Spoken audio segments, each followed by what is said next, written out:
Brought to you by TechnoSpark 20 series smartphones. I'm superhuman. नमस्कार, बिहार तक देख रहे हैं आप और आपके साथ मैं हूं हर्षिता सिंह।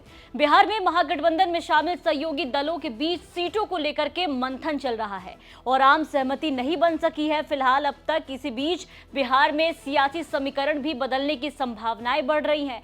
एक तरफ पप्पू यादव की लालू तेजस्वी से मुलाकात और फिर कांग्रेस में शामिल होना उनका, तो दूसरी तरफ पारस की नाराजगी। लोकसभा चुनाव का बिगुल बज गया है। पहले चरण के लिए नामांकन की प्रक्रिया भी शुरू होने जा रही है, लेकिन बिहार में अब तक महागठबंधन के उम्मीदवारों के नामों का ऐलान नहीं हो पाया है। इसकी एक बड़ी वजह नए राजनीतिक समीकरणों को भी माना जा रहा है कि अभी तक देखिए कि सीट शेयरिंग भी नहीं हुआ। आरजेडी हाईकमान अपने कुनबे को बढ़ाने और सीटों पर सामंजस्य के लिए लगातार बैठक पर बैठक कर रही है।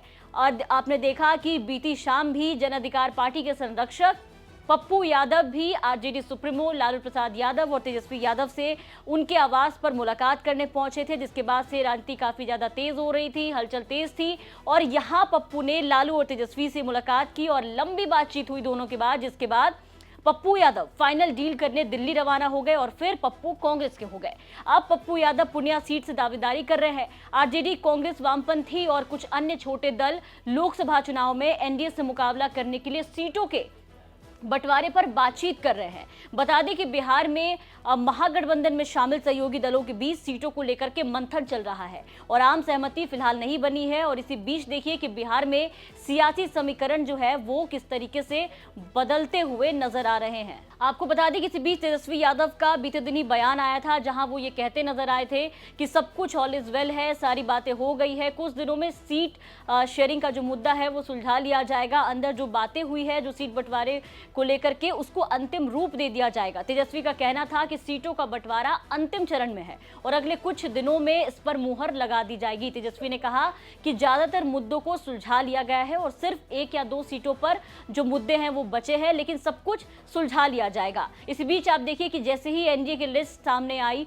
कौन कितनी सीटों पर चुनाव लड़ेगा, किस पार्टी के खेमे में कितनी सीटें गई, तो इसी के बाद देखिए कि पारस का पत्ता साफ हो गया और इसी के बाद पशुपति पारस एनडीए से नाराज चल रहे हैं।